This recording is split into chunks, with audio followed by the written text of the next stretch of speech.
কিরে তবলা, আজকাল তুই কবিতা লিখছিস না কেন? যার জন্য কবিতা লিখতাম তার বিয়ে হয়ে গেছে।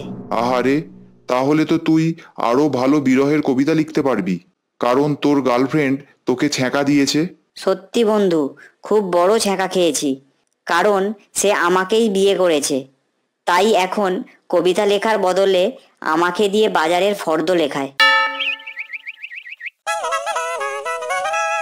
তবলা, বুঝলি, স্ত্রীর জন্য আমার আর মুখ দেখাবার উপায় রইল না। রোজ রাতে বারে যায়। ছি ছি ছি ছি ছি, কি জঘন্য কথা! কি করে বাড়ে গিয়ে? আমাকে টেনে হিজড়ে বাড়িতে নিয়ে আসে। জানিস ঝটকা, আমার স্ত্রী আজ আমাকে ছেড়ে চিরদিনের মতো চলে গেছে। আমি অনেক চেষ্টা করেছি কান্নার জন্য, কিন্তু চোখে জল আসছে না রে। এখন আমি কি করব বলতো? খুবই সহজ, একবার শুধু চিন্তা কর, সে ফিরে এসেছে।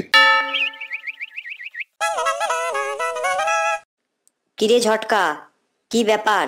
সব ভালো তো? আর বলিস না ভাই, 2 টনের এসি কিনে বাড়ি আনার পর ওজন করে দেখি সেটা মাত্র 32 কেজি। এইভাবে ঠকাবে আমার ধারণার বাইরে। কিরে ঝটকা, এতক্ষণ কোথায় ছিলি? ক্রিকেট খেলে এলাম। তা তুই কত রান করেছিস? আরে অল্পের জন্য সেঞ্চুরিটা করা হলো না। আর বলিস না, বিপক্ষ দল দুর্দান্ত এক বলার নিয়ে এসেছিল। কেন, কি করেছে সেই বলার?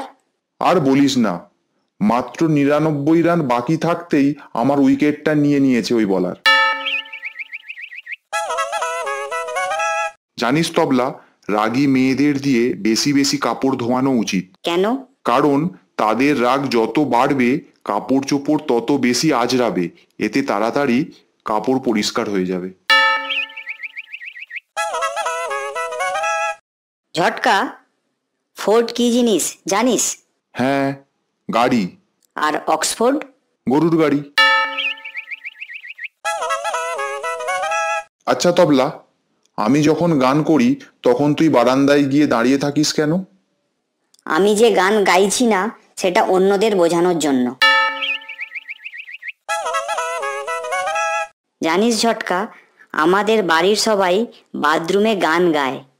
সবাই? সবাই, চাকর বাকর পর্যন্ত। তোরা তাহলে সবাই খুব গানের ভক্ত, বল? দূর, তা না। আসলে আমাদের বাথরুমের ছিটকিনিটা নষ্ট হয়ে গেছে তো, তাই।